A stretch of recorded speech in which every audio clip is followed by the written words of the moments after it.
It's not yet 9 in the morning as Kate Beekman leaves her home, goes to the nightclub where she works for Gordon Weber, and where, unknown to Kate or Perry Mason, an unseen danger threatens her. More of Kate in a few moments. First, in the office of Perry Mason. Finish it, Della? Just. And just in time. That's Paul Drake. Mm-hmm. Hi, beautiful. Hi, Paul. Perry. Hello, Paul. Well, let's have it, Perry. Who's the girl who can give you the dope to break the syndicate? Mr. Drake's in a hurry. What? Didn't you get her name? Mm-hmm. Well, were you wrong? Doesn't she know anything? I'm sure she does. And I'm certain she'll talk when we find her. We are up a stump, Paul. Because you can't find her? Okay. Just tell Papa Drake all about it. I'll unstump you. Give Paul the folder, Della. Mm-hmm. Missing persons folder on Suzanne Barkley. That's your copy. Miss Barkley is the girl we must find. And as you can see by that folder... Yeah. Police have been looking for her. Over 3 months. Hey, Perry. Suzanne Barkley's the niece of Mr. Donald Wallace, the man who represents the insurance companies. Your client? The same. Well, move over, will you? What? I'm up a stump. Tell me what to do, Perry. Well, get us off the stump. Yeah. But how?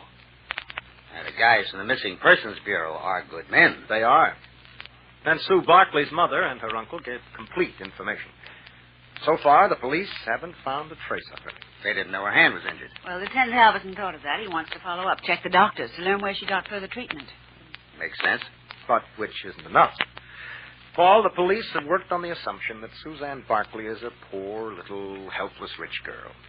She never had a job. She never faced the harsh realities of life by herself. So they've been checking pawn shops, waiting for her to break and start selling personal effects. That's right. Now, they were justified in that assumption. At first. Not anymore. One Sue Barkley was involved with a member of the syndicate. Oh, his first name is Gus. Gus. Okay. She was involved in some way with the syndicate. That's another way of saying she knew more of the answers than appeared. She could have picked up pointers from him. It's a possibility. But at any rate, she is more clever and resourceful than the police think. Paul, she has managed to elude them and the syndicate man for 3 months. Gus looking for her? Oh, yes. Get your point. If she's alive, she's cagey. Yes, which means we'll have to hit from a different angle. Now, the police will check with the doctors. I want you to try this. Wait a minute. Get my notebook. Okay. Shoot. Now, Sue Barkley had about $200 cash and some assorted jewelry. None of the jewelry has appeared in the usual channels, so we can assume that she was too wise to pawn it. She was in hiding. Traveling is expensive. Well, she could go quite a way on $200. And she'd be broke when she got there, so let's be a little smarter than that, and let's admit that she is smart. Smart enough to hide out until her hand healed up. She could get a job. Change her name, get a Social Security card under that different name, go after an unskilled job, keep her mouth shut, and not attract attention. So check with the personnel departments of nearby industries and big factories. Yeah. You figure she didn't travel far. Well, this is only a guess, Paul. But it's worth a try. Meanwhile, in the nightclub owned by the used car syndicate Perry Mason hopes to break. Yeah. Oh, send her in. Yes, Mr. Weber. Good morning, Katie. Come on in. Sit down. Miss Faustina has some things for No, me to do. sit down. I'll square with Tony. Oh, here, take this chair, kid. Thank you. Uh-huh.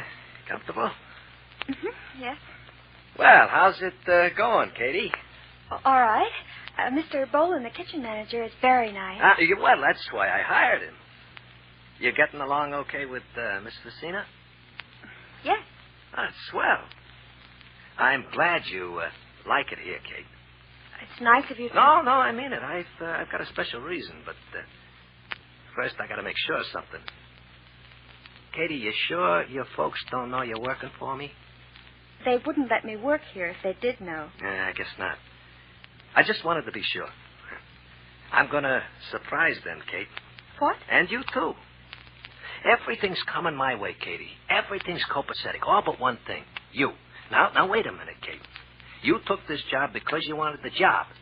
You took it in spite of working for me. But you still don't... Well, you still aren't friendly. Now, wait, I'm not going to bother you. Mr. But Webb. I am going to prove I can be a friend. That's all I want to do, Katie, so keep an open mind, huh? I'm not going to step out of line. You'll see. Then let's leave it at that. Yeah? Yeah, what do you want? I've got work for her to do. I'm coming now, Mr. You Webb. stay where you are, Miss Beekman. I need help this morning, Gordy. Start checking those arrangements. You, Kate. Tony, you start checking the arrangements. I'm not through talking to Miss Beekman. Oh, Gordy, I don't feel like checking. I don't feel good this morning. I was on a party last night. Tony. And an old friend of mine came to see me, Kate. Oh, we didn't go anywhere, just stayed at my apartment. Tony! All right, Miss Beekman, go help Miss Facina. Come to think of it, Miss Facina don't look so good this morning. All right, Katie, run along. Thanks, Gordy. Oh, sure. Oh, Tony, Yeah? wait just a minute, huh? I've got things to do, This Gordy. is the boss. Ask her. Do what the boss says, huh? Sure. That's all, Kate. Come over here, Tony. Now, wait a minute, Gordy. I didn't say anything. All right, sit down, Tony. We're going to have a little talk about Kate Beekman. Gordy, I didn't tell her you came to see No, me. not quite. I stopped you. Now I'm going to stop you. Good. Tony, don't get ideas. What? I named this club after you. I'm willing to feature in the entertainment. But, Tony, the name on the sign does mean one little thing. I'm not going to change the sign, even if you don't work here anymore. Don't say that. I'm trying to make you see I don't need you, kid. Well, that's a lousy way to talk after what you promised me. That was then. This is now. There have been changes you don't know about, Tony. You think you're only working in a nightclub. I know something else is going You on. don't know what it is, though. And I'm not going to tell you. Only that it's big. Real big. Tony, this is so big you don't even figure anymore. You don't count for nothing. You remember that fresh bus boy I fired yesterday? I remember. Okay, I'd fire you just like I fired him, Tony. I don't want him. I'd like to see you hang around. Yeah? Well, let me tell I you mean, something. for your sake, Tony. Come here, look in here. What? There's a mirror in the top of my humidor. Take a look at Tony Facina. What about it? You're getting lines in your face, kid. You're getting old, kid. That's a laugh, kid. Don't, Gordy. I'm just getting you squared away, kid. You don't have to hurt me like this. I don't like it, Tony. But I gotta make you see. Now you got a good job. The best job you'll ever get again. I could go back to Charlie. Not after the way you quit him. I quit him because you begged me. Asked you. You begged me to take this job. That was then, this is now. And now you're a big shot. You don't want to be reminded of what a little shrimp I'm you... talking for your own good, Tony. You better listen. You don't count. Kate Beekman counts. This is the big point, Tony. Kate Beekman counts. It's important to some people for me to make friends with her. That's all I can tell you. Some people named Gordy Weber. Well, think that if you want. I don't care what you think. Just don't get in the way. That means you're to be nice to Kate and build me up with her. Oh. I said build me up with her, and if you don't like it, that don't matter. You know what matters. You got it, Tony? Yeah. Oh, now don't feel bad, kid. If you get lonesome, go cry on Gus's shoulder. You and Gus make a good pair. Couple of has-beens. Gordy. Go on, get out of here, Tony. I'm busy this morning. As we know, Gordy told the exact truth. It is important to J.T., Gordy's boss and head of the Syndicate, for Gordy to make friends with Kate Beekman. We're going to learn why and what dread peril faces Kate Beekman in the very near future. So, by all means, join us on Monday, won't you? It's mid-morning, shortly after the close of our last episode. As Della Street enters the law library, Perry Mason is speaking on the phone. Yes, that's right. Check it through, will you? And be sure to let me know if... Right. That was Lieutenant Halverson. They've checked the moniker file. Mm-hmm. There are several dozen crooks known as Gus involved in car theft. Any or none of them might be the Gus tied up with the Syndicate. So we'll have to find Suzanne Barkley before we can identify Gus, Unless we find the nerve center. What's that? Well, the Syndicate is big business. It's got to have bookkeepers and auditors, a controller, a treasurer. It has to have men who hand out assignments to the boys and girls who actually steal the cars, and another whole team of drivers to dispose of them. There has to be a headquarters. They have to have a meeting place, a clearinghouse. Yes, but Chief, I Della, listen, suppose Della Street is 18 and reckless, and you fall for the line Gus hands you. You go to work for him. As Sue Barkley did? Yes, just about. Okay, now you're working for Gus. You steal a car for him, say, in Washington, and you deliver it here for redistribution. Okay, you have to be paid and get another assignment. Now, Gus could handle this over the phone, but it would be so much better if you have a safe place to meet your boss face to face. Then Gus can brief you on latest developments. And remember, they've got scores of people in this syndicate. So the clearinghouse must be a place where a number of people going in and out wouldn't attract attention. Preferably, it's close to a hot car drop where stolen cars are taken for alteration. Oh, well, that could be a lot of places. Yeah. Right. I'll have to tell Mr. Wallace of this development. Give him an appointment. I'll check your desk calendar. No, I'll do it. Yeah. See. Fella, what is this? You have written here, Tony's for dinner. Tony's is the new nightclub where Kate Beekman has started to work, and I thought since her father asked us to look it over to see what kind of place it is. Yes, I understand. Did you make reservations? I wouldn't dream of making plans without you, Counselor. Uh-huh. I'll make the reservations right now. After you phone Mr. Wallace, though. Well, as you know, the Syndicate does have a clearinghouse, a secret meeting place. That place is the new nightclub where Kate Beekman is working and where Kate herself is in imminent danger. For unknown to Kate's parents or to Perry Mason, Kate's boss is Gordon Weber. Now, in Gordy's office. Yeah? Gus, I didn't ask you to come in. Oh, sure you did. Look, don't tell me what I You said. told me to come in when my boys picked up the first batch of cars. My boys have got the first batch of cars, so here I am, and here's the worksheet. You forget how fast I work, Gordy. You just started. The cars are in the garage. The mechanics will have them repainted and the serial numbers altered by tonight, and we'll ship them out for delivery. It's okay for a start. All right, beat it, Gus. I got things to do. If you mean assigning drivers to deliver the heaps, I made your schedule. Yeah? Yeah. Here. And if you mean getting the boys and girls together for a meeting, that's all taken care of. I passed the word. And if you mean the estimate of expenses J.T. always wants to see, I fixed that, too. Did I do wrong, Gordy? Wrong? You don't care if I took it on myself to fix up those little details? Care? Me? Gus, I'm glad you did. Huh? Yeah, I want you to take care of the details. That's fine, Gus. Keep it up. You'll save me time. What was that? Well, I can't give you details, Gus. J.T. says keep it on my hat, but I can tell you. J.T.'s given me a special job to do for him. So the more time you save for me, the more time I'll have for J.T.'s special job. Huh. Oh, and Gus, in case you got the idea, you can stall. So I won't have time for J.T.'s job. Don't. Oh, I'll have to tell J.T. you aren't pulling your weight, so I can't do his job for him. You know how J.T. feels about a pet idea. That sounds interesting. Yeah. Too bad J.T. and me don't want to let you in on it. I'll see you, Gordy. Yeah, one more thing. Miss Facina. Hmm? Oh, the girl who's in charge of entertainment. Yeah. I understand you went to see her last night. Now, that's okay, Gus. Do me a favor. Keep it up. I'm going to be so busy I won't have time for Tony. A special job, eh? Yeah, that's it. So, look out for her, will you, pal? I mean, Miss Facina, the girl who's in charge of entertainment. And Gus, remember, leave the rest of the help alone.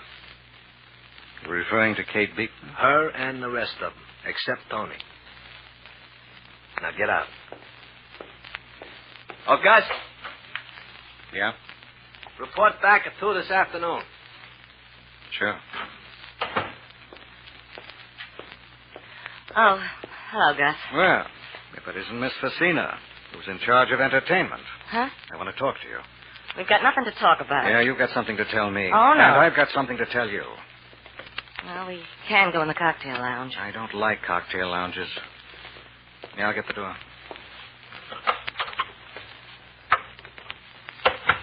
Yeah, we got the joint to ourselves. You, got something to tell me? Yeah. You're a sucker, Tony. What? I offered you a bona fide proposition last night. I offered to help you if you'd put in the good word for me with Gordy. And what happens? You told him I came to see you. Sure I did. That wasn't smart, Tony. What do you think you're kidding, big boy? You said put you in solid with Gordy. That'd be good for you and good for me. Because that'd leave him with more time with you. Yeah. And you said it'd help Gordy, which is what you want. Gordy told me about you, Hanson. He says you do anything to stab him in the back. He's only half right, Tony. Look, I'm going to level with you. Skip it. Cards on the table, Tony. This is what I couldn't tell you before. Oh, you trust me now. Yeah, because you've got to trust me. I know what's going on. I know what's eating you. Gordy and that redhead. I didn't say... You don't have to. Gordy told me. What? Oh, he didn't mean to. But I'm a boy who can add 2 and 2 and come up with the right answer. Look, let's take it in order, kid. Gordy's half right, but only half right. The only thing I want is to get out from under his thumb, and I'll do it any way I can. If you think I'm going to help you... You can help me in a way that won't hurt Gordy. At least not much. Now, Gordy told you he's got no time for you now. He says it's because he's got to get chummy with the redhead. He told you it's a business deal, right? I'm not saying. Well, it's supposed to be a secret. But Gordy's a lad who has to talk. You know he's got a boss. You know this is more than a nightclub. Well... I know you know. Because I know Gordy has to talk. Just like he had to tell me what he told you. He has to throw his weight around and act like a big... Look, I'm not going to sit here and let you knock Gordy. Look, how you feel about Gordy's your business. But it fits real cozy with my business because you want Gordy, and you'll help me in order to get him. What? You don't stand a chance once he starts after that redhead. Gordy said... Yeah, he said it's business. But you know Gordy, too. Now, here's my ace. Was Gordy mad when you told him I came to see you? Well, yeah, he hit the ceiling. Don't make me laugh. He didn't care, right? And here's my other ace. Gordy went so far as to ask me to take you off his hands. He didn't. That's just talk, kid. You know I'm telling you the truth. Gordy's slipping away from you. Are you just going to let him slip away, or you going to fight back my way? I don't want anything to happen to Gordy. Now, look. What if I fix it so Gordy keeps his job, keeps operating the club? And what if I fix it so he lets the redhead alone? So he'll go out of his way to keep from speaking to her. You like that, Tony? You can't fix that. The big boss told Gordy. Unless he's lying. If Gordy's lying... That's our ace in the hole, kid. The big boss did tell him to get friendly with Kate Beekman. The big boss has plans for her. How do you know? Because I know how he operates. I know him better than Gordy. Gordy used to work for me. Look, kid, all we have to do is make the big boss see Gordy's not the guy to make with Beekman. You get it? Yeah, but... All the big boss wants is results. He doesn't care who gets her confidence. When he sees Gordy can't do it, he'll turn it over to me. But how? How? That's the fourth ace, Tony. That's the simplest thing of all. If you'll help. Will you? You, promise Gordy won't get hurt? Only a little bit. I mean, the boss will be disappointed, but since I'm here and ready to take over, it won't signify. Now, let me tell you something. Before you give me your answer, this business is like a ladder. Gordy's up the ladder ahead of me. If I can't get past him the easy way, I'm going to kick him all the way off. He might kick you off. Maybe. But it'll be a real dogfight, unless you help me. Now, what do you say, Tony? I wish I knew what you were going to do. Do? I'm just going to show the big boss I'm the man to get friendly with Kate Beekman, that's all. Until now, Kate Beekman has not been directly involved in the struggle for power within the syndicate. But in the very near future, Kate herself will be involved directly and dangerously. By all means, join us tomorrow, won't you? As you know, Perry Mason is fighting a huge crime syndicate. But big as it is, the syndicate is cloaked in secret. Kate Beekman doesn't know the nightclub where she works is the local syndicate headquarters and meeting place. She doesn't dream she is a stake in the hidden battle between two powerful syndicate members, Gordon Weber and August Jansen. No, Kate doesn't suspect, any more than do most of the club employees. For example, Monsieur Bolin, head chef. Chef Bolin is a thoroughly honest and very capable man. His first concern is his beloved kitchen. He's absolute monarch of his kitchen kingdom. And because he's a wise ruler, he has a moment for his most humble subject. Mademoiselle Kate. Oh, Mr. Bolin, I've just been standing here watching. I'm trying to keep out of the way. Yes, I've watched you watch. Well, I guess I should have found something to do, but I checked the menus. It's all right, Mademoiselle Kate. You watch, you learn. Good. But now there is something you can do. Come with me, please. We go in the head waiter's office where you will answer the telephone and list the reservations. It will not be long. Carl is having a little meeting with his waiters. Sit here, mademoiselle. Now, here is the telephone and the card. List the name, the number in the party, and... You listen once while I answer, yes? Yes? Oui, monsieur. And how many? 4. Merci. Merci, Monsieur Browning. Now, you see.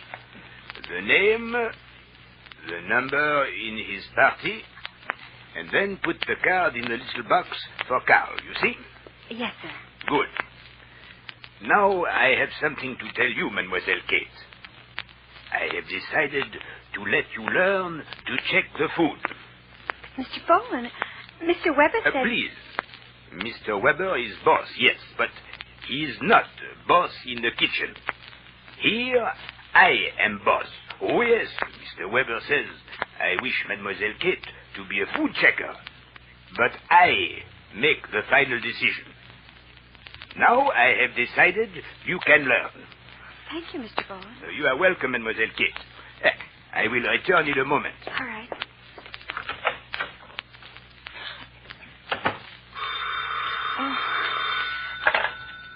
Tony? I'd like to make a reservation for opening night, please. Hello? Yes, ma'am. How many in your party, please? 2, and we'll want dinner. Kate? Ma'am? Am I speaking to Kate Beekman? This is Della Street. Oh, Miss Street. I thought I recognized your voice. How are you, honey? Oh, I'm fine, thank you, Miss Street. You like your job? Oh, yes, especially parts of it. Well, I don't have any one job. I work for Mr. Bolin and for the entertainment manager. Who's Mr. Bolin?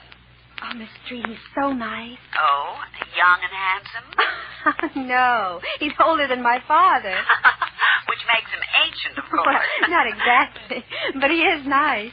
He's chief chef, and he's going to teach me to be a food checker. Oh, just a second. Get on the other line, Perry. I'm speaking to Kate. Mr. Mason just came in the office.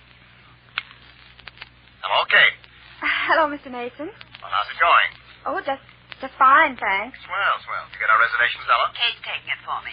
Good. Well, then we'll see you opening night, Kate. Well, I'm afraid you can't, Mr. Mason. You'll be busy? Kate, you just said you could see us. Well, I could, I guess, but I can't give you a reservation. Mademoiselle Kate.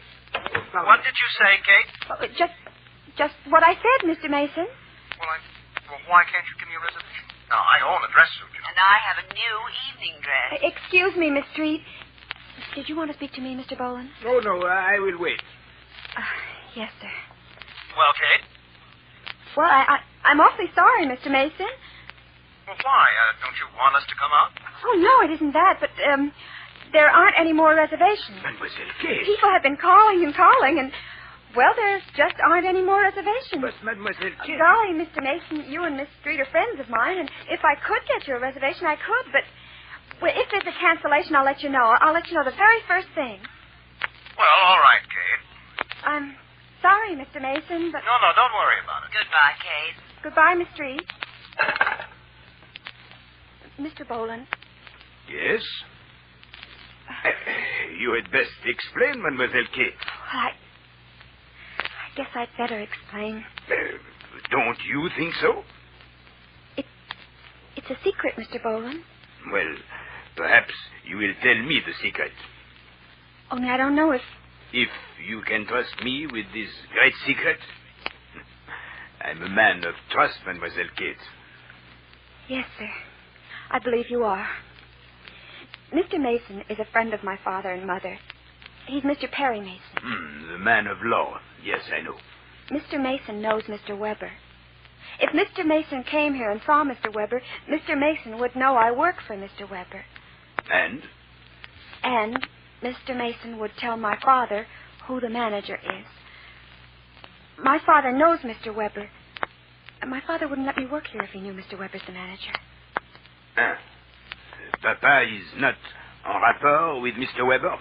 If that means Pa doesn't like Mr. Weber, no, he doesn't.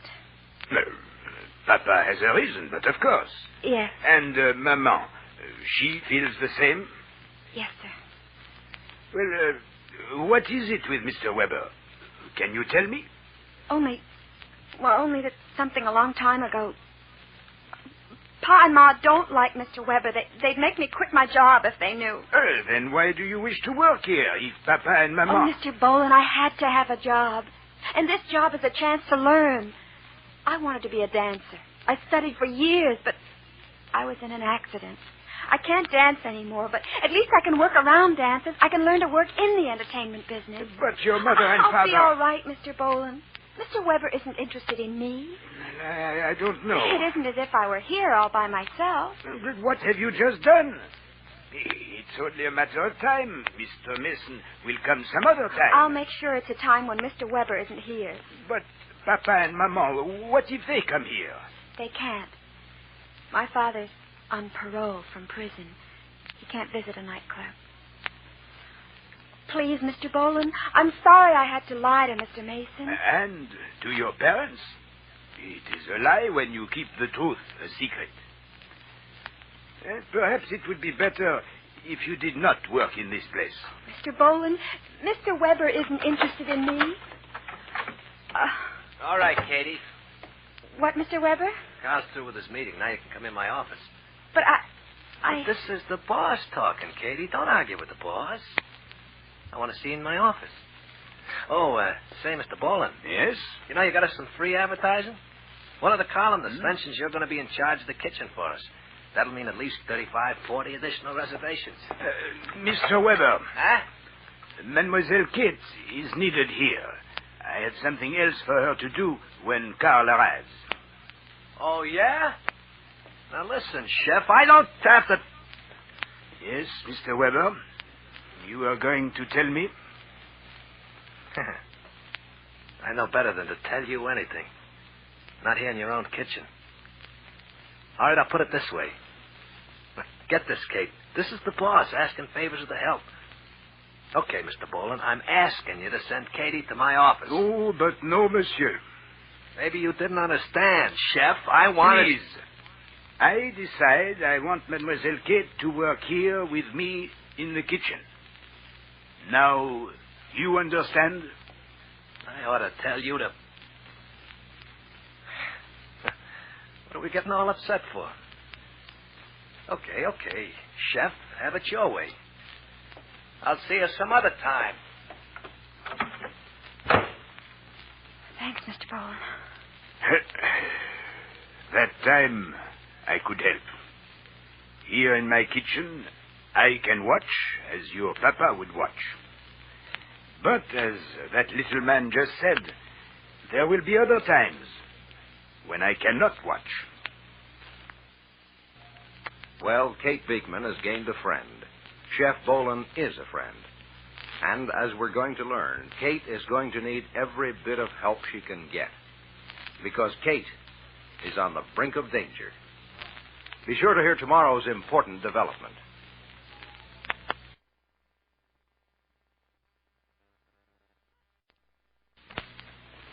As you know, despite her parents' misgivings, Kate Beekman took a job in a nightclub because she was hurt in disappointment, had a driving need to find new activities in new surroundings. And why hasn't she told her parents that Gordon Weber operates the club? Well, she has a reason for that, too. Kate has every confidence in her ability to take care of herself in any situation. As we're about to learn, Kate's young confidence is far from justified. Now it's early afternoon, sometime after the close of our last episode, as inside the nightclub, Kate takes a tray of coffee from the kitchen. Well, Kate. Oh, you startled me, Mr. Weber. You surprised me. You haven't stuck your nose outside the kitchen all day long. I've been helping Chef Bowen. Yeah. And I have to go right back as soon as I take this coffee to Miss Facina. Well, give me that. What? Tony can wait for the coffee. Now, come on to my office. Come on, I want to talk to you. Well? All right, Mr. Weber. I want to talk to you, too. Oh? Got something on your mind? Well, that's just what I want, Katie. You got something on your mind, you come straight to Gordy. In fact, that's just what I wanted to tell you. Sit down, Katie. Go on, go on. Mr. Weber, I did come to you for help. I mean, in a way, What's that mean? Mr. Perry Mason phoned for reservations opening night. I happened to take his call. What did you tell him? I told him there weren't any more reservations. Katie. And? Well, I knew he'd be certain to see you on opening night, and he'd tell Pa I was working for you. And Pa would cause trouble. Oh, Katie, I could kiss you. You really used your head, kid. You really did. Wait a minute. Well, I only put him off, Mr. Weber. Sooner or Yeah, later... wait a second, huh? Something here in my desk. What? There's a paper down here. I forgot I had to check. Okay. Now, let's see if I got this straight now. I thought I explained... Yeah, well, just to be sure we got it straight. Now, Perry Mason phoned for a reservation. You took the call. And you used your head, and you wanted to avoid trouble, so you did Gordy a big favor, right? Yes, but You told Mr. Mason there was no more reservations. I really want to thank you, Kate. It'll save trouble all around if Mason don't know I'm operating the club. But that still leaves us a problem, right? Yes. I only put him off. Mr. Mason will probably come here sometime, so I thought... Yeah? Well, go on, Katie. Well, it's an awfully big favor to ask, Mr. Weber. Now, Katie, how many times do I have to tell you I'm always glad to do you a favor? And maybe I can guess what you want.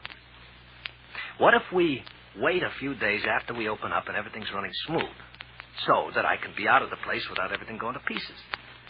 I'll keep out of the way, and you ask Mr. Mason to come out. Once he comes here and looks the place over, and if you make it clear it's not easy for you to have visitors, he'll never come out again. That right? Well, something like that, if you don't mind. Mind? Honey, I want to help you every way I can. And I can help you a lot, honey. You're going to find out. Gordy's the best friend you ever had. You see that now, don't you? Well, Well, sure you do. And... Oh, excuse me. That sounds like a telephone, but is it the one on your desk? No, the one in my desk. It's a private line. Well, I'll leave. No. You stay right where you are. Yeah. This J.T., Gordy. I didn't expect anybody else to call me on this line. You're lighthearted today. Yeah, I feel just great. Oh, then you don't need my congratulations, but I'll give them to you anyway. You and August are doing a fine job. Well, thanks. Gus especially is doing well. Yeah, well, he's okay as long as I keep after him. Well, that may be a factor.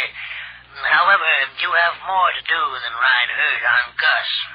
You ready to open the club? Yeah, everything's lining up. And? Huh? I gave you a special assignment. I asked you to become friendly with Miss Beekman, but you haven't mentioned her, Gordon. Well, there's a good reason why I haven't. I'll tell you all about it when I see you. I'm talking to one of the employees now. Miss Beekman. Well, the name means nothing to you. Is she there? Yeah, one of the employees came to me with a problem, and I'm helping her out. You playing another trick, Gordy? This is an interesting development. I want to hear about it. I'll be there at 2 o'clock. I'll see you, Gordy. Carry on with what you're doing. Yeah. I'm sorry for the interruption, Katie. Oh, that's all right, Mr. Weber. Well, you run along back to Mr. Boland now, huh? I want to thank you, Mr. Weber. Any time, Katie. Any time at all.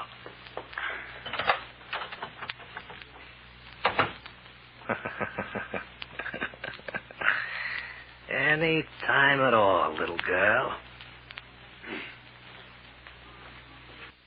Well, Gordy wouldn't feel like laughing if he could hear what we're about to hear. Jake Jacobson, newspaper columnist, and Perry Mason's friend, has entered a courtroom in Civil Court building.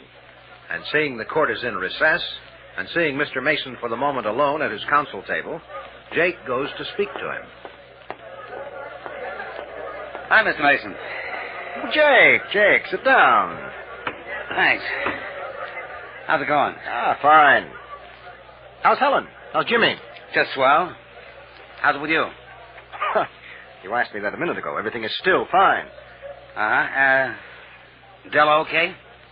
Just fine. Mm-hmm. And Gertie, she okay? Swell. And everything's fine with you? Mr. Mason, I very carefully refrained from asking you about that big insurance job. The insurance companies who retained you to investigate the auto theft syndicate. I haven't asked you about the investigation. I'm a newspaper man. My business is news. The investigation of a crime syndicate is news, especially when you're fighting them, but I haven't asked you one single question, have I? Oh, no, you haven't. I'm showing great restraint. Stout fellow, Jake. But if you had anything to tell me, I'd certainly listen. I'd certainly do that, Mr. Mason. I mean, if you have anything to tell me. Nothing now, Jake.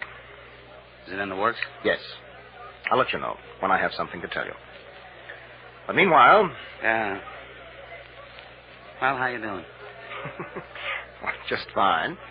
Wish I was doing fine. I got to break some unhappy news to Helen. Oh? Yeah, the newspaper's flying me down to Miami for a beauty contest. I got to leave today. Of course, I don't mind it personally. No. But Helen objects? It doesn't sound like No, Helen. she wouldn't care. Only we were going out on the town tonight. Got a babysitter all lined up. Helen's got a new dress. I just phoned for the reservations. Oh, where? New place opening up. A place called Tony's. Now I got to tell Helen it's all off until I get... Yeah? What is the name of the place? Nightclub? Yeah. Tony's. It's out of town a ways. They're want to specialize in good food. Why? Place out on the coastal highway? Yeah, what? I just wondered. When did you get your reservations, Jake? This morning. Well, about noon. Huh. Jake, did you get a reservation as a newspaper man, or... No, I didn't identify myself. As far as I know, any Joe Blow can get reservations. Well, what's it all about? Well, nothing in particular. A friend of mine is employed at the club. Audrey and Ed Beekman's daughter. Oh, that real pretty redhead gal. Mm-hmm. So? So, look, Jake, do me a favor, will you? A small favor. Yeah, sure. Don't cancel your reservation yet. Okay. You want it? Well, maybe. I don't know. Oh, well, we're going back in session. Look, Jake, I'll phone you later in the day.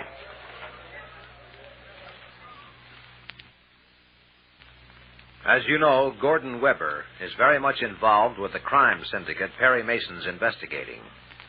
In fact, the nightclub where Kate works is actually the secret meeting place and headquarters of the syndicate. And now Perry Mason has reason to start thinking about that nightclub. Well, you'll join us tomorrow, won't you? Perry Mason is taking direct and positive action in an effort to locate a man called Gus. Because Mason believes Gus is a key figure in a huge crime syndicate. And as you know, Mason is right. The man called Gus is actually August Jansen. And August Jansen is smooth and clever and treacherous. It's early afternoon, immediately after the close of our last episode, as Mr. Jansen enters the nightclub called Tony's, secret headquarters of the syndicate. Starts towards the manager's office when... Oh, Miss Beekman. Oh, hello, Mr. Jansen. Well, now what are you doing? Practicing to be a waiter? Not quite. Miss Vicina is practicing piano, and she likes to drink coffee while she practices. So... So you take her coffee while she practices, which explains the coffee cup. I understand perfectly. But there is something I don't understand. Something you don't understand? Mm-hmm. Hard to believe, isn't it? Very. Nevertheless, I am a puzzled young man. You tell me something. Could I tell you anything, Mr. Jansen? Ouch. I'm sorry. What is it? I wonder why you keep so busy. Well, Chef Boland is teaching me to be a food checker, and I help Miss Vicina with the entertainment programs, and I'm supposed to do what I can to help the other entertainers. You're telling me what you do, not why. Why, I work here. Everybody works hard. Yeah, but I thought you and Gordy... What? I mean, well, you're different from the others. Why? Well, with things like they are between you and Gordy... What do you mean, with things the way they are between Mr. Weber and me? I didn't say anything. I'd like to know what you mean, Mr. Jansen. Well, I just got an impression. Yes? Well, I'm going to be frank, Miss Beekman. I got the impression that you and Gordy... Well, that is, Gordy was... well, I'd not repeat exactly what I heard, but you know the kind of thing. Oh. I already know it isn't true. It isn't. Who told you? Oh, I don't remember exactly. Is everyone saying that Mr. Weber and I... Everyone? No. Not everyone, Miss Beekman. Then who? Well, that puts me kind of in the middle, Miss Beekman. Was it a man? I do seem to remember it was a man. Who? Now, look, Miss Beekman, nothing was actually said, not in so many words. I told you I only got an impression. Nobody actually said anything. Oh. Gordy only... What? I didn't say anything. Well, I'm going to. I'm not interested in Mr. Weber any more than he's interested in me. I don't even like him particularly. And you can tell him so if he says anything else. I didn't say he said. In case it was Mr. Weber, no matter who said it. Nobody actually said or it. Or implied it, or whatever. I certainly will, Miss Beekman. It'll be a pleasure to set him straight. Thank you, Mr. Jansen. You're welcome. I'll see you later, perhaps? Maybe. I'm awfully busy. Working.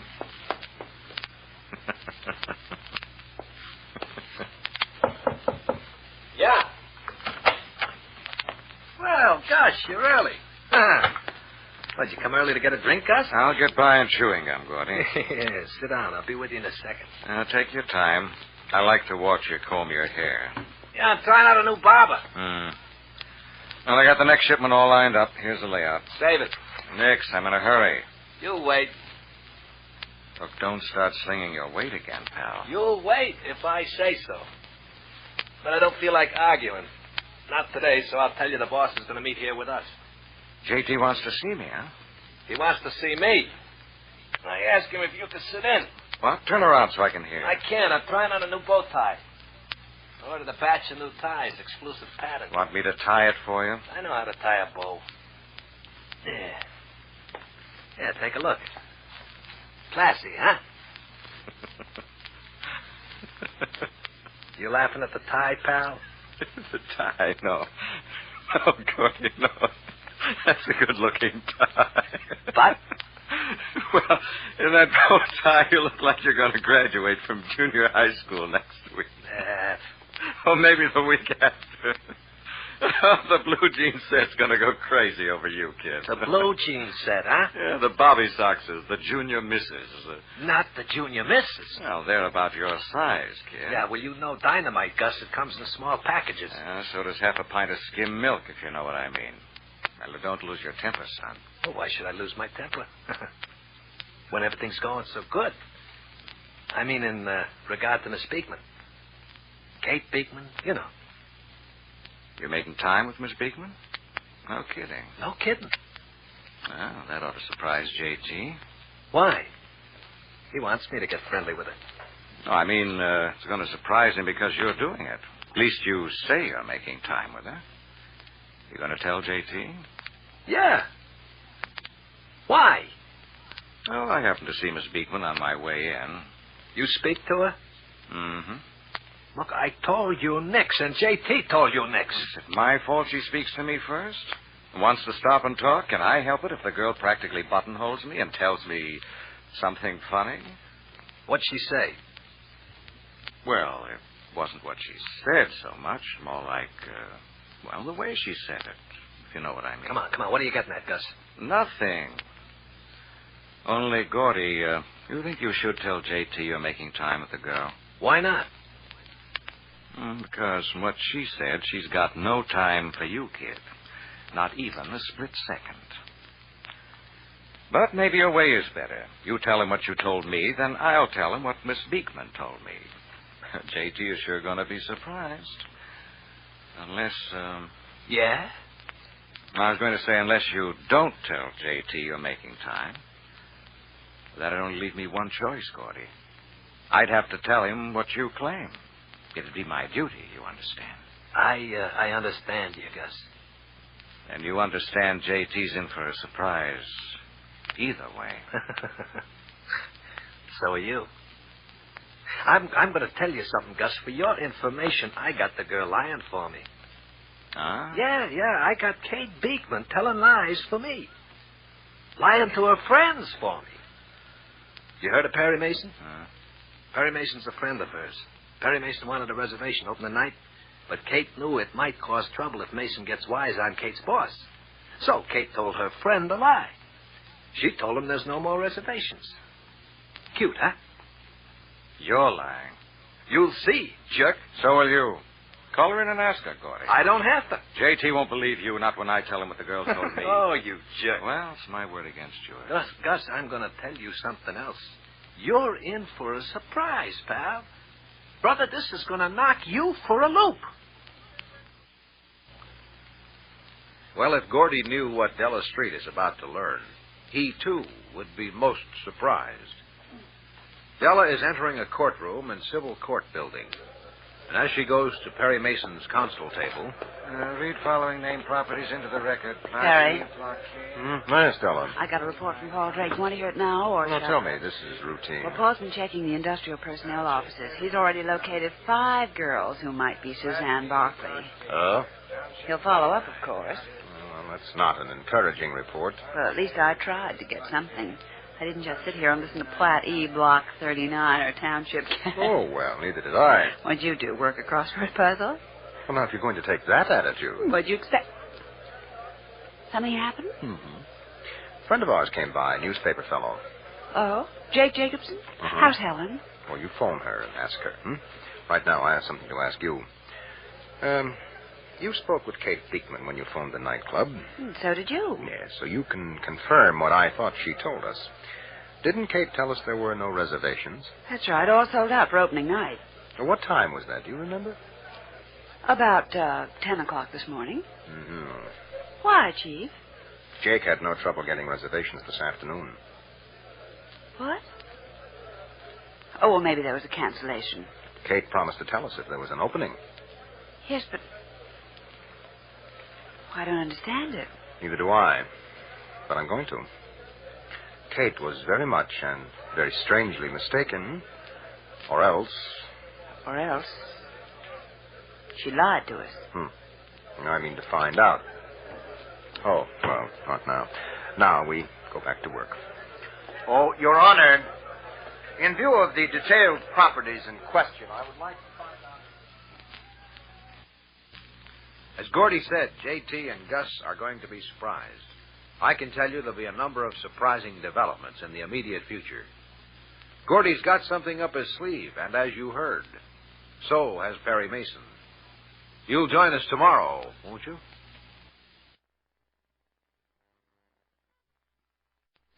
You know why Kate Beekman took a job in the nightclub operated by Gordon Weber. Kate was bitterly disappointed because she no longer followed her career as a dancer. And Kate is confident she can deal with any unpleasant situation which might arise. You know, too, that Kate is tragically mistaken. The very nightclub where she works is the secret headquarters of a crime syndicate. Gordon Weber is a member of that syndicate. And Kate herself is a stake in the hidden struggle between Gordy Weber and his rival in the syndicate, August Jansen. Of course, Kate doesn't dream these things.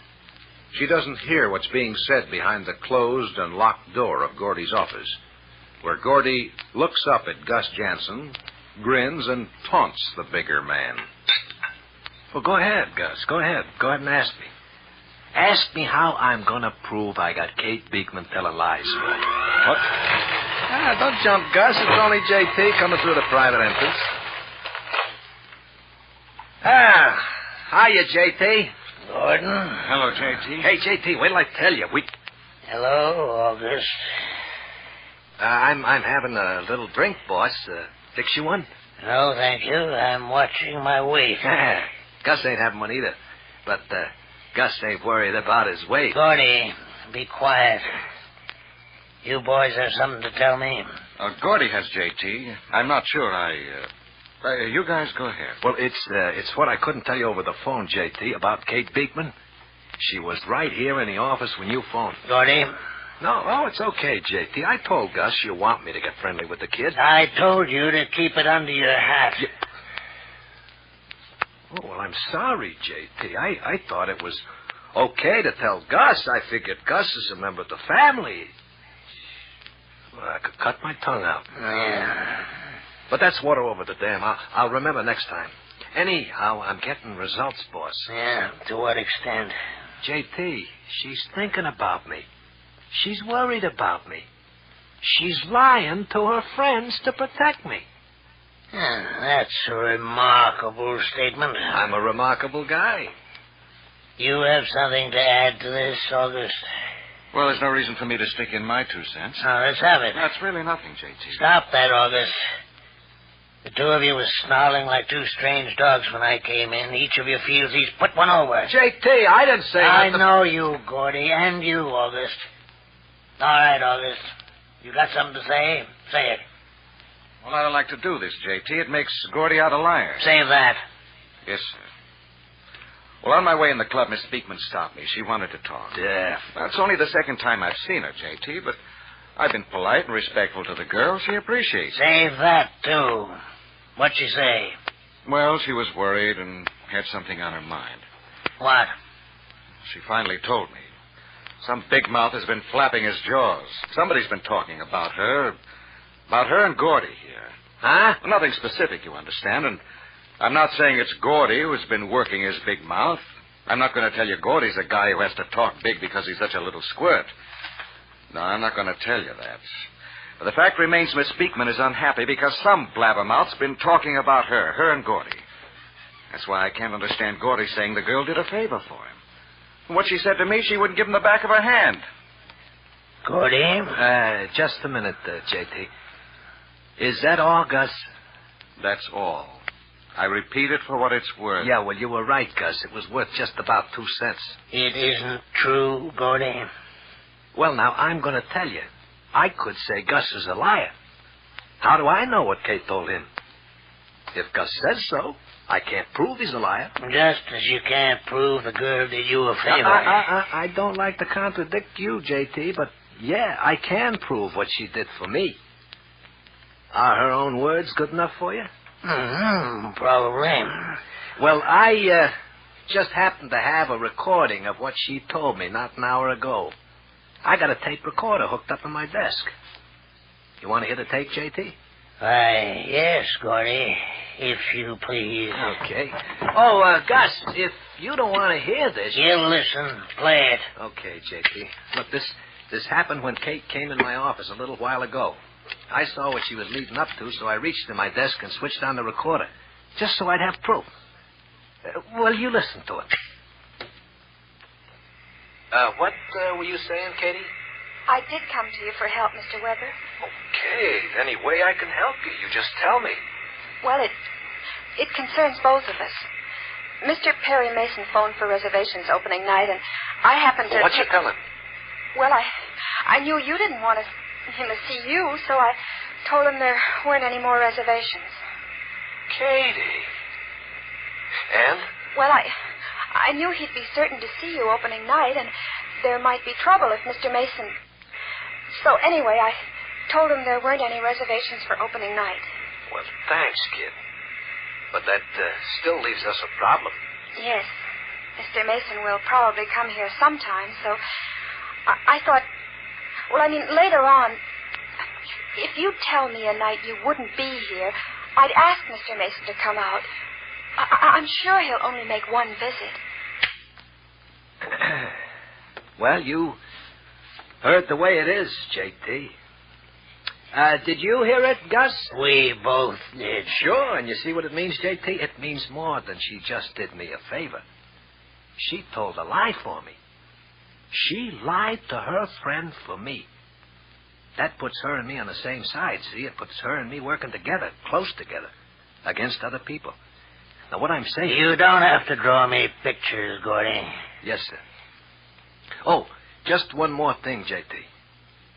About what she told Gus. Well, he says she told him. I'm not going to say one word about that, not one way or the other. Maybe she asked him to marry her, I don't know. But I ask you, did that girl sound like she's mad at me? I suppose you answer that, August. You got anything to say, August? J.T., No. Well, then suppose you wait outside. I've got some confidential matters to discuss with Gordon. J.T. Okay, whatever you say. Wait. I know how you feel. I know you, August. You start drinking now and you're washed up all the way. You hear me, August? I hear you, J.T. All right.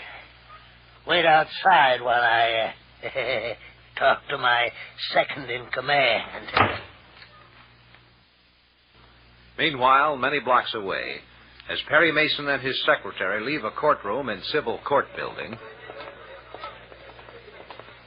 There they are, Perry. Perry, you're walking right past the phone booths. What, Della? Well, you're going to phone the nightclub, aren't you?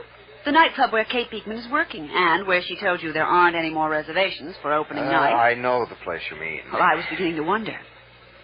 Oh, maybe you're planning to use Jake Jacobson's reservation, I don't know. I don't like taking Jake's reservation. False pretenses? Well, yes, in a way. Would you like me to phone Perry? No, I'll do it.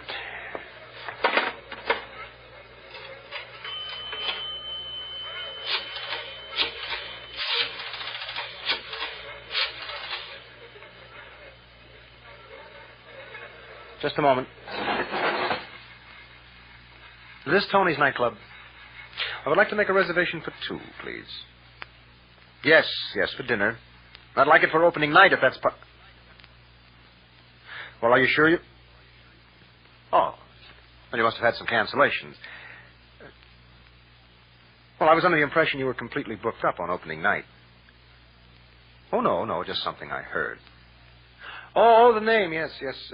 Smith. John J. Smith. Yes, that's right.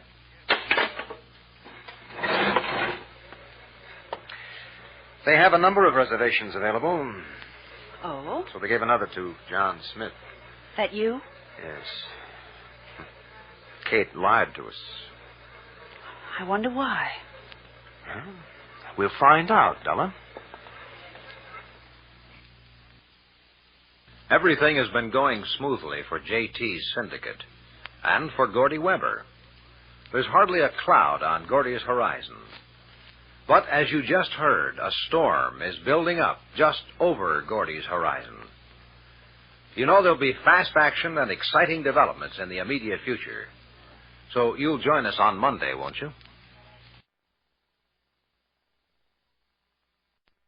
It's immediately after the close of our last episode, as in the nightclub headquarters of J.T.'s crime syndicate.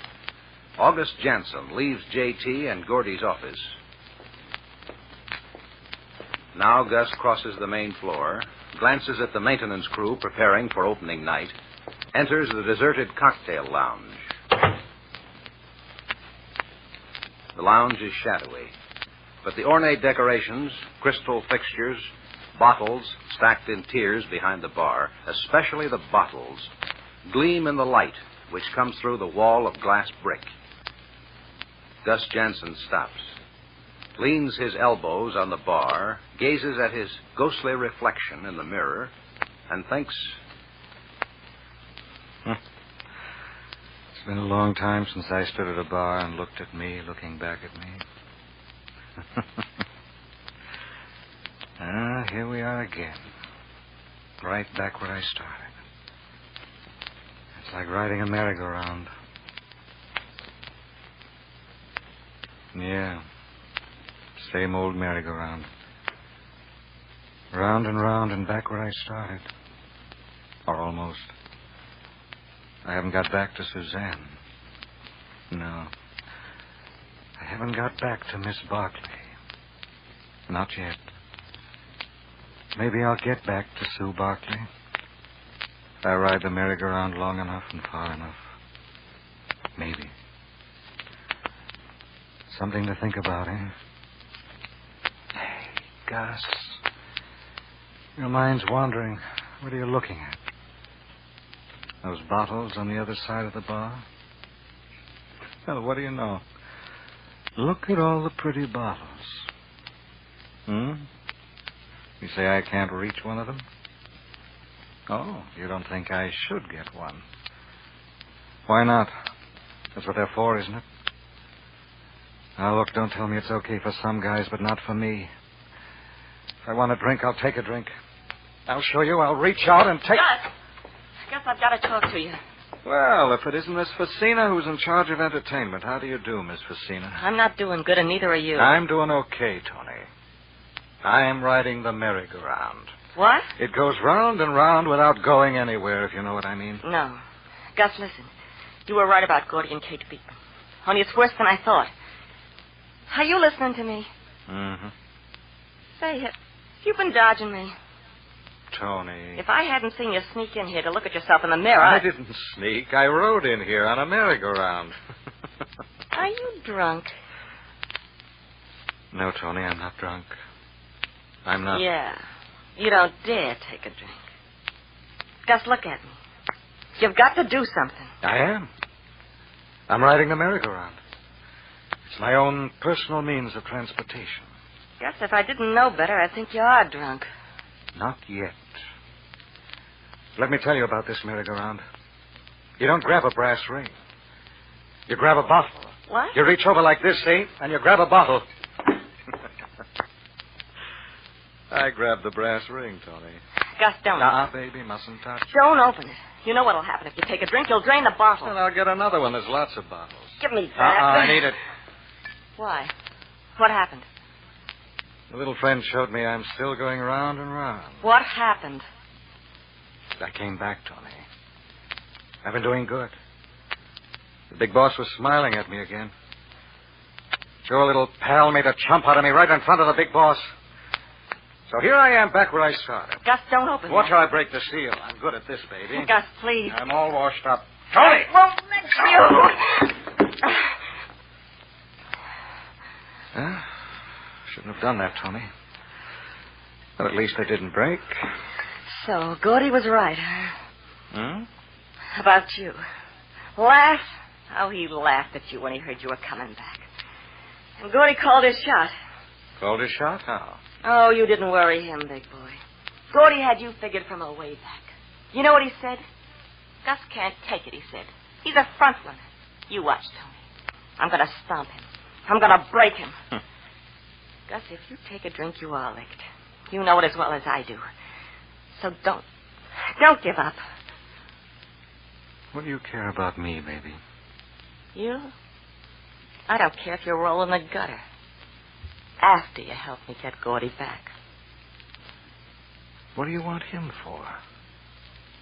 Is he your merry-go-round? Where do you get off asking me? He's a better man than you. You're only a weak, sniveling kid. Nix, Tony. Gordy was right about you. No. You said... The truth is I made a jump out of myself. He didn't. Oh, yes, he did. Keep talking and I'll slap you again. No. I talked enough to see if you've got anything inside you. At least you've got enough to slap a woman. Have you got more than that, Gus? Hmm? You needled me to make me pop you. You think I mind that? I'd let you beat me with a club if I could have Gordy. I'll fight for him, but I don't know what to do. You know, Gus, you're smart. I used to think so. You are. Unless you fry your brains in liquor. I'm not smart, Gus, but I know I want Gordy. I want him to forget that redhead and come back to me. I don't know what you want, but whatever it is, you can either fight for it or take a dive in the bottle. But don't kid yourself, big boy. Don't dress it up in fancy talk about a merry-go-round. If you wind up in the bottle, it'll be because Gordy put you there.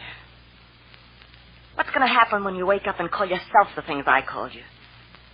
You will, too, because you're smart, and you don't kid yourself forever. You going to slap your own face, Gus?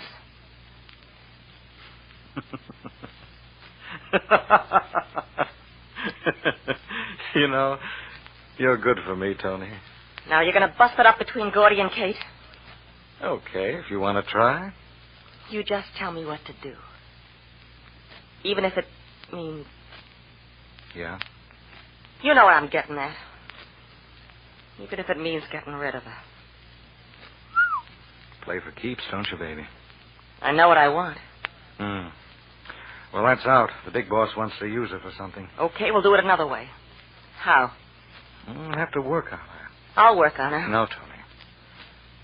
We'll have to win her confidence. Make her trust us. Make her think we're her friends. She's only a kid. We can put it over. But that's the first thing. Make her like us. Will you do that?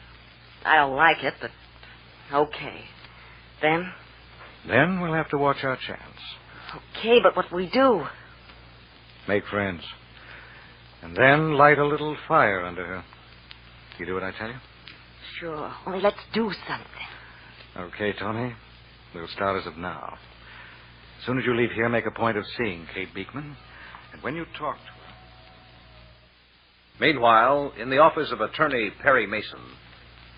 Yeah. Yeah, all right, Paul, but look, you'll have to keep digging. Oh, anything, Chief? No, only that Paul says that he... What's that? It came by special messenger from Lieutenant Halverson. Oh, well, give me. Mm-hmm. Tear sheet. What? Police poster with Suzanne Barclay's picture and description. Oh, let me see. Mm-hmm. Poor Perry, she's really lovely. Funny, she reminds me of Kate Beekman. Huh? Why? Well, they're both young and pretty and headstrong. Yeah. And they're alike in another way.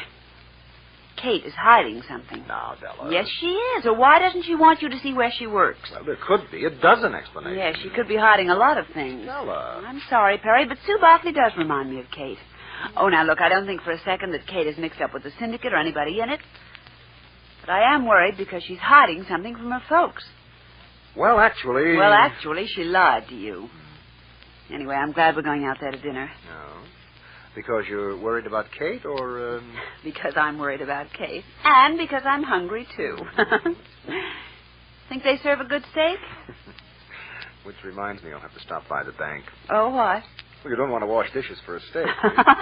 Type up a check for me to sign, will you? We'll Okay. stop off on our way home. You heard what happened between August Jansen and Tony Facina.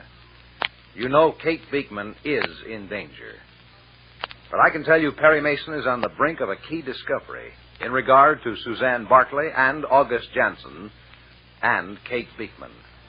By all means, join us tomorrow, won't you? It's almost 3 in the afternoon, immediately after the close of our last episode, as Tony Facina listens carefully to Gus Jansen, nods as Gus explains why she's to become friendly with Kate Beekman. And now Tony smiles wickedly when Gus tells her how she's to build a fire under Kate. In just a moment, we're going to hear Tony putting Gus's plan into effect. First, in another part of the city. Oh, there's a parking space right near the bank, Chief. Will you wait, or shall I... Both wait and say hello to Ed Beekman. Oh, where? Up there, starting to go into the bank. Oh, Ed. Oh, Mr. Mason, the street. Hi, Ed. Well, aren't you working today? Yeah, sure. Mr. Nicholas sent me to the bank again. I never knew I could get such a kick out of going to the bank. Oh, it means a lot. It means that Mr. Nicholas trusts you. Yeah. I was coming to see you, Mr. Mason. Oh? What's on your mind? What I asked you last week, I've been thinking about it, and Asking my friends to check up on Katie, it's kind of going behind her back. It's like I don't trust her. Now, she says it's a nice place and the folks treat her nice, but I turn around and ask you to take a look at the place. Uh-huh. Well, why did you ask me to look it over in the first place? Well, right at first, I was afraid Kate was mistaken. In other words, you trust Kate, but you're worried about her judgment. Yeah. Well, there's a big difference. You think I was right to ask you? Yes, of course. Kate is young. She could be mistaken. Yeah. You heard anything about that nightclub, Mr. Mason? No, Ed, you know as much about the place as I do. Oh? But we'll do whatever you say. We have reservations. We'll be glad to look it over. But if you don't want us to... Well, you go ahead, Mr. Mason. All right. Hey, I've got to get in the bank before it closes. Are you coming, Miss Street? Yes, in just a second. Perry has to sign the deposit slip. I better go ahead. I'll see you, Mr. Mason. Right, Ed. Well, what is it, Della? What's the matter? Well, why didn't you tell him there was something wrong? Well, there'll be time later, if there is anything to tell him. And meanwhile, I want to trust Kate, too. So, now, are you going to cash that check? Well, Kate wants to keep Perry Mason from learning the nightclub is operated by her father's old enemy, Gordon Weber. But as you know, it's fortunate that Mason is going to visit the club, because the nightclub is the headquarters of the very crime syndicate Perry Mason is investigating. And as you also know, Kate herself is in danger. Now, as Kate taps on the door of Tony Facina's dressing room. Just a second, honey. You want me, Miss Facina? Uh-huh. And, Katie, when are you going to start calling me Tony? Why, now, if you want me to. Well, of course I do, honey. I thought we'd go over those cues again. Oh, if I can concentrate with this headache. Oh, I'm sorry. Maybe it's only the opening night jitters, but... Can I get you some coffee, Miss Tony? Gee, I'd appreciate it. You don't mind? Of course not. I'll be sure it's good now. Thanks, Katie. Oh, thanks, honey. Thanks, Katie. Call me Tony because we're going to be real pals, kid. Ugh. Yeah? Gordy. Come on in, Gordy. Didn't I see Kate Beekman leaving here? Oh, she went to get me some coffee. Gee, I'm glad you came to see me. You've been so busy. That I've been so busy. Uh-huh. Well, say hello, Gordy. I said it. Oh, you know what I mean. I want to talk to you. Oh, talk. Yeah, talk. You all lined up? What do you think? I'm asking you. Yeah. I checked the acts, and I'm going over cues with Kate when she gets back. How's she working out? Okay. She's a bright kid. Don't you think so? Yeah. Sharp as a tack. Oh, Gordy, I think I've got something in my eye. Here, look and see. What? Something in my eye. Well, go to a doctor. I said I want to talk to you. About what? Miss Beekman. Oh, Miss Beekman. Yeah. Now, treat her nice, Tony. Sure. I mean it. I know how you feel about her. I like her. Yeah, you like her. You turn green every time you look at her. But be nice, Tony. I'm warning you.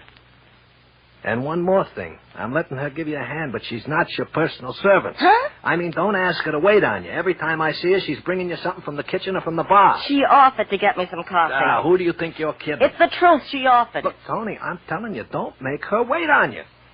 Yes, Gordy. Okay, Gordy. Now, what are you looking at? What are you up to? Nothing, darling. You said treat her nice? I'll treat her nice. You say don't send her for coffee? I won't send her for coffee.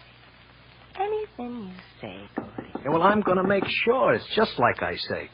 Come in. Hello, Mr. Weber. Here's your coffee, Miss Facina. Put it down. Where? Oh, here on the dressing table.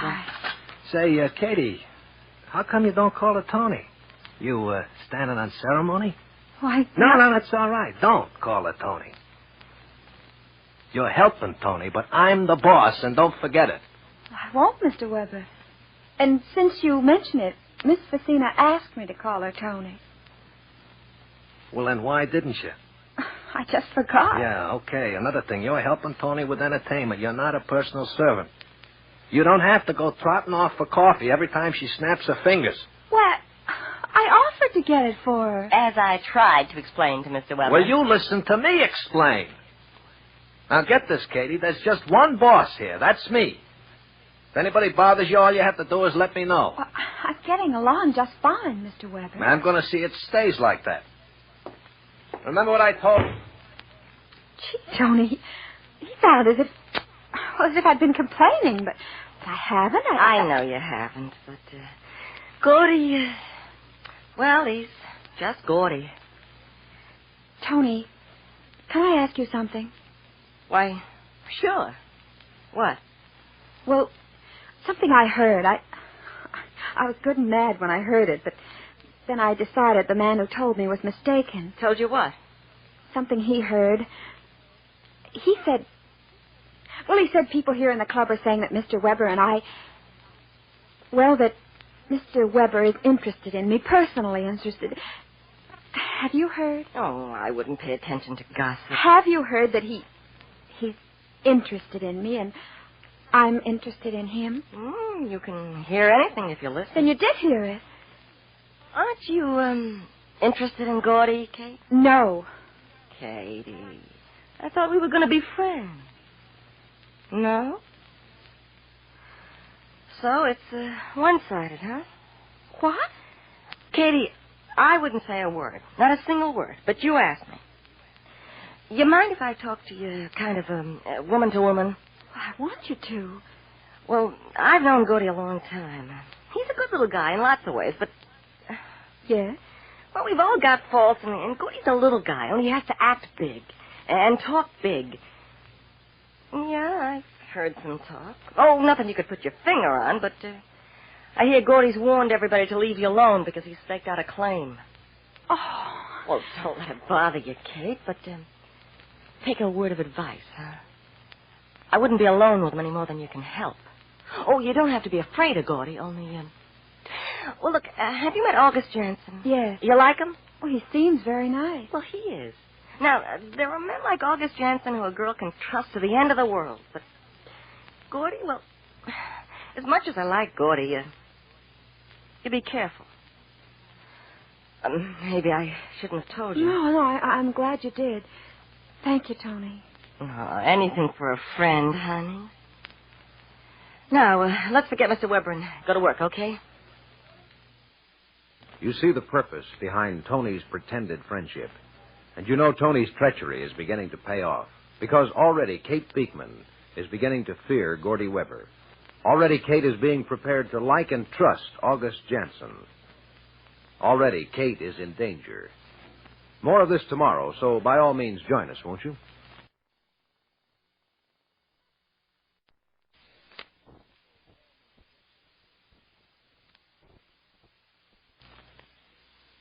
It's late afternoon, sometime after the close of our last episode, as Perry Mason enters his apartment.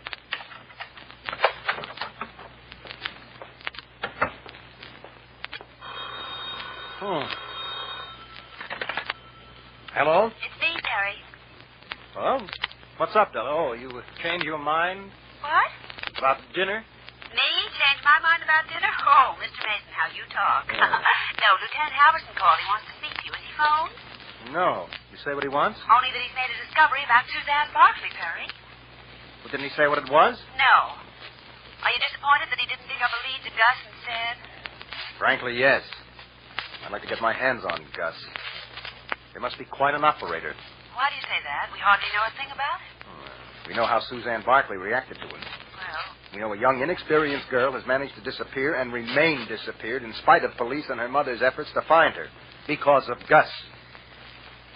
Ah, well. So meet me downstairs at 8, Della. I'll be waiting. waiting.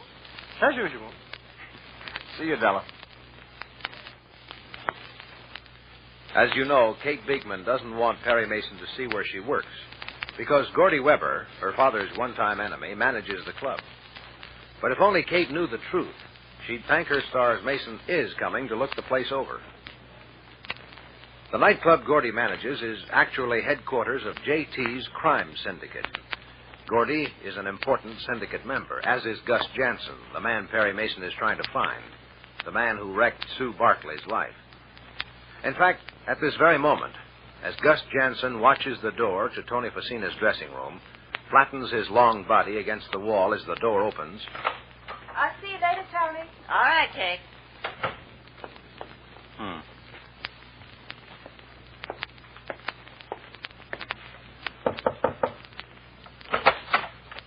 Gus. Beekman just left. He almost bumped into her. Yeah, I was watching. You tell her? Oh, I didn't lay down too thick, but I let on I had heard some talk. That's a burned-up redhead, Gus. Look, we don't want her to quit. We got to be careful, Tony. We want her to get mad enough to tell Gordy off, but not mad enough to quit. Now, where is she? She went to get a coat. She's going to go home and change her clothes. She'll have to walk past here, won't she? Uh-huh.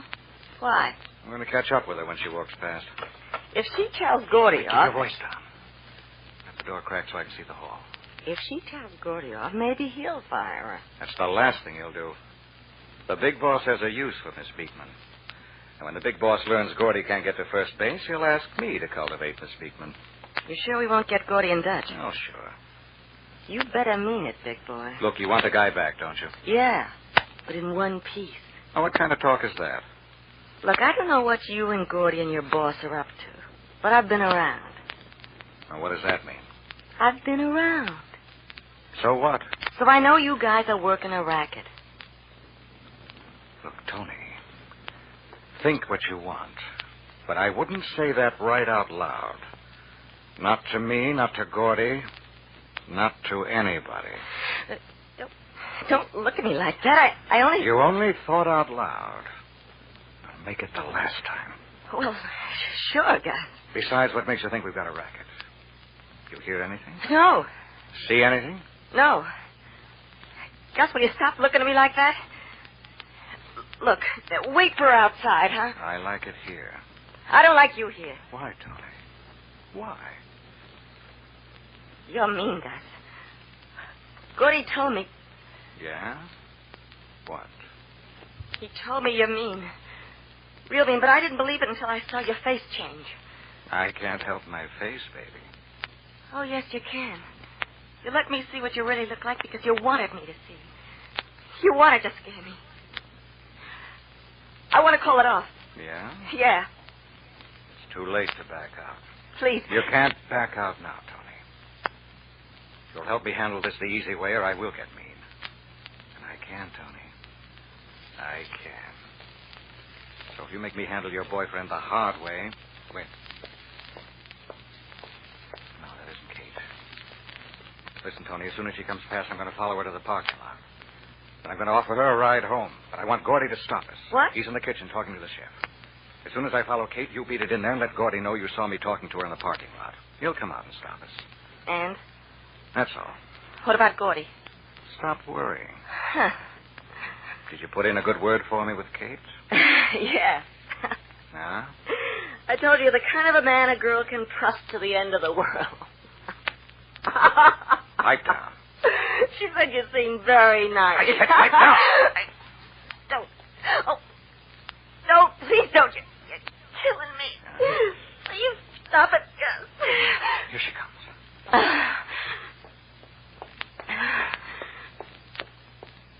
She's walking past. Okay, I'm going after her. Now, you tell Gordy so he'll stop us.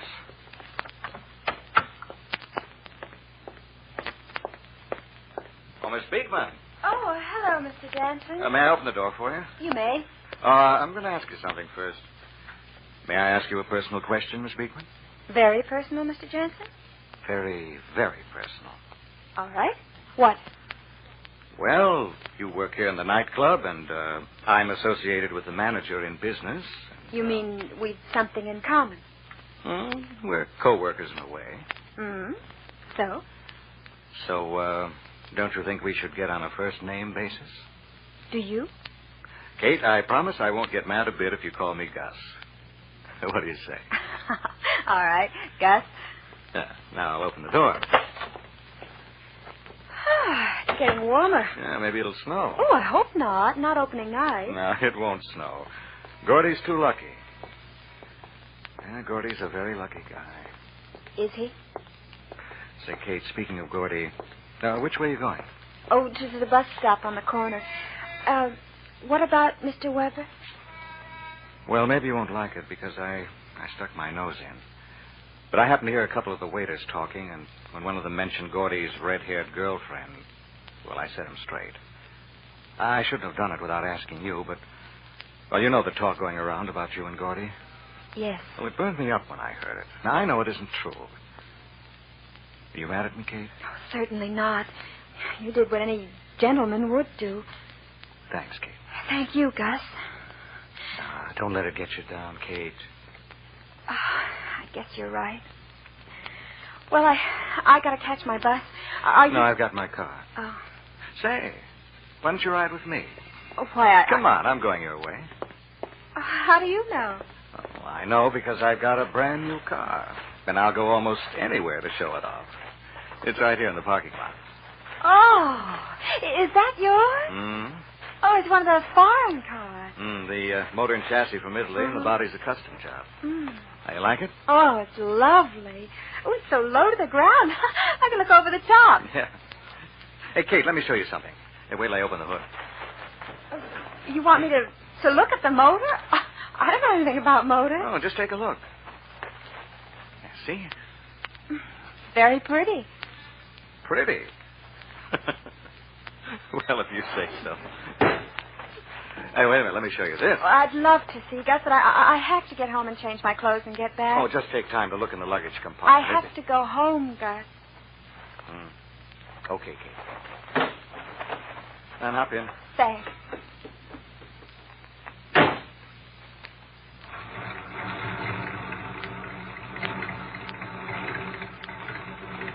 Aren't we going? Well, I have to warm up the motor first. Oh. Oh, of all the luck. What's the matter? It's Gordy. He's coming out to the car. Oh. I'm sorry as I can be, Katie. There's no help for it. I'll have to see what he wants. I'm sorry. Oh, that's all right. You couldn't help it. I'm glad you're not mad at me. I wonder what he wants. Well, it's too bad Kate can't see the evil thoughts behind Gus Jansen's handsome, smiling face. Because now, at this very moment, Kate is in danger. You know, there'll be exciting developments and fast action in the immediate future. So, by all means, join us tomorrow, won't you? In normal circumstances, and all things being equal, Kate Beekman would be perfectly safe in her job at the nightclub. Kate's a good, level-headed girl who can certainly take care of herself, all things being equal. But they aren't. The nightclub is actually secret headquarters for JT's crime syndicate. Gordy Weber, manager of the club, is a key member of the syndicate, and so is August Jansen. Kate doesn't dream the good-looking August Jansen, who smiles so engagingly and chats so amusingly and treats her with such polite deference, is in truth her enemy. Because, as you know, Gus Jansen is ruthlessly using Kate in his struggle for power. No, Kate doesn't suspect. She's even beginning to like Gus Jansen. Now it's late afternoon, immediately after the close of our last episode, when Gus started to drive Kate home from the nightclub, and... Oh, of all the luck. What's the matter, Gus? Now, there's Gordy. He's waving me to stop. Oh. I wonder what he wants. Oh, yeah, Gordy. Hello, Katie. Mr. Weber. Well, what's up, Gordy? Miss Beekman's in a hurry to get home. Yeah? Yes, has to change her clothes and get back for the opening. Now, where do you think you're going? Why, I'm on my way in town, so I offered Miss Beekman a lift. Well, wasn't that nice of you? I think so. Don't let her pull the wool over your eyes, Katie. What? You ever hear of a wolf in sheep's clothing? This guy's the original wolf. Hey, Gordy, wait a minute. She'll think you aren't kidding. Who's kidding? You are, Mr. Weber, but I don't think it's very funny. Oh, he's got the wool over your eyes, huh? Well, that's all right, Katie. I'll tell you all about this guy when I have time. Right now, I'm in a hurry. Oh, so is Miss Beekman, Gordy. She has to be back in a couple of hours. You aren't going anywhere, Gus. I want to see you. Okay, I'll run Miss Beekman home. Uh-huh. I hate to spoil your plans. Well, I haven't got any plans. Oh, no? Come on, get out. What? I'm sorry, Katie. I want Gus on tap tonight. But why? I'm going to be busy tonight, so I want you to stick around in case I need you. For what? Well, I might need an errand boy or somebody to answer my phone, or maybe I need somebody to light my cigars. Don't ask questions. Just do what I tell you. Whatever you say, Gordy. You see how it is, Katie. He's not good for much. But maybe I can use him for an errand boy. Look, I'll tell you what. I'll put you in a taxi. No, thanks. On me, Kate. I'll pay for it. No, Mr. Weber. I prefer riding the bus, and I'll pay for it. Goodbye, Kate. I'm sorry. Goodbye, Gus. I'm sorry, too.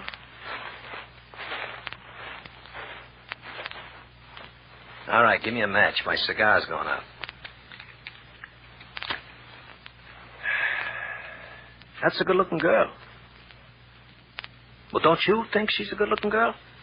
Oh, she's okay. Uh-huh. Her and me are going to be real pals. Come on, follow me in my office, Mr. Jansen. JT's waiting to see us.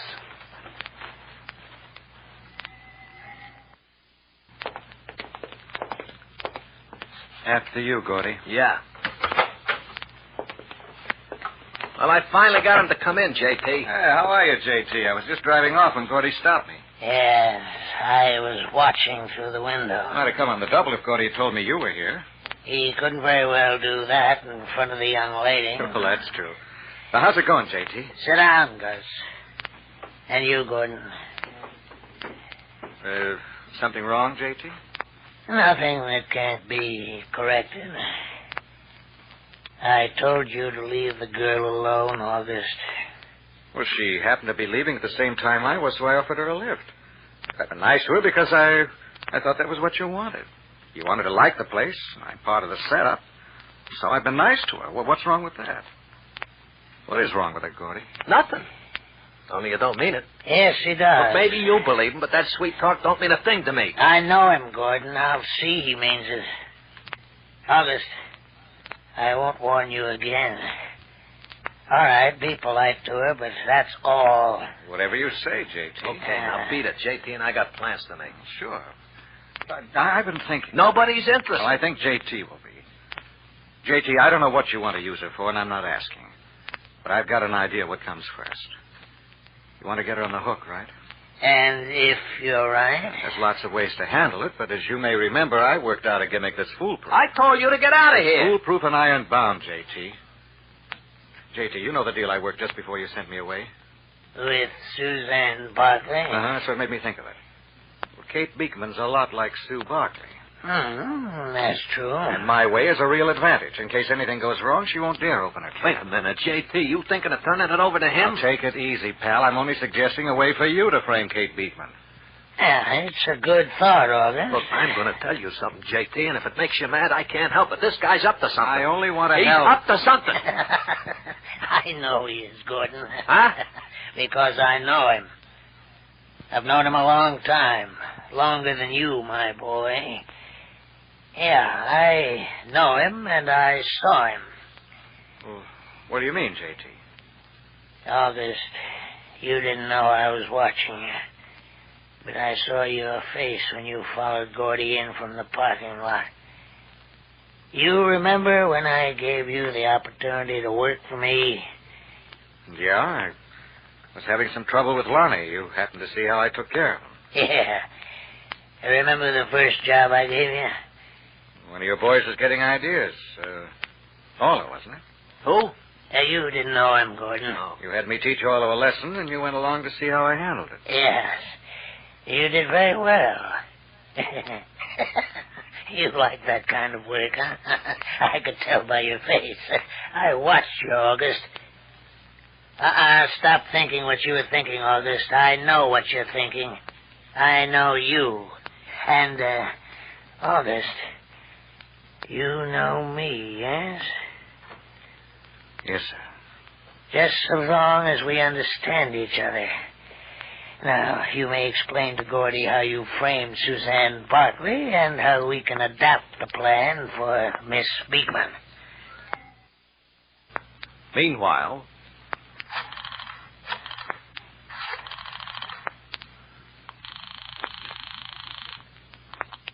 Hello? Oh, Della, Lieutenant Halverson just... Perry, I just started taking a shower. Well, you asked me to phone you if Lieutenant Halverson found anything, and he just phoned me. Oh, yes, and?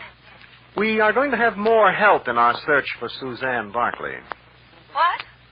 Well, it seems on the same night Sue Barkley ran away from home, a stolen car was recovered. Yes? The right fender of that car was smashed in. A piece of cloth was caught in the bumper. That piece of cloth and the bloodstains on the fender identified the car as the one which struck a man. The man has been a helpless invalid ever since. Oh, hit and run? Oh, yes. The driver of the hit-and-run vehicle has just been identified. How? There was a witness who saw a young girl driving the car. His description was vague, but it could fit Suzanne Barkley. Oh, but surely a vague description isn't enough No, there's more. The driver left fingerprints on the steering wheel. The prints were not on file, so they weren't identified until just now. Sue Barkley's? Yes. She's listed as a missing person, and her prints were checked as a routine procedure. She is now listed as a fugitive from a charge of car theft and hit and run. Oh. Well, Perry, do you think I don't know, Della. Her fingerprints were in the car. And this could be the reason that she ran away and disappeared so completely. The police think so. Yes. Well, what will you do? Well, I'll have to have another talk with Suzanne's mother. Tonight? No, I was going to. I phoned, but Mrs. Barkley won't be in until later, so we'll go ahead with our plans for dinner. I hope it's a good dinner. And I hope the nightclub is lovely and that there's nothing wrong and we learn that Kate didn't really try to keep us away. Yes, I know what you mean, Della. I could use a little happiness myself. Well, I'll see you in a little while. Okay, Chief. I'll make a point to be ready, and I'll be wearing my happiest smile. Just hope I can keep it. Yeah, me too. Bye, Della. Well, even though Suzanne Barkley is a fugitive from the law, Kate Beekman's danger is even greater, because Suzanne now is beyond the reach of August Jansen, while Kate Beekman, well, perhaps you can guess what August Jansen is saving for Kate Beekman. You'll join us tomorrow, won't you?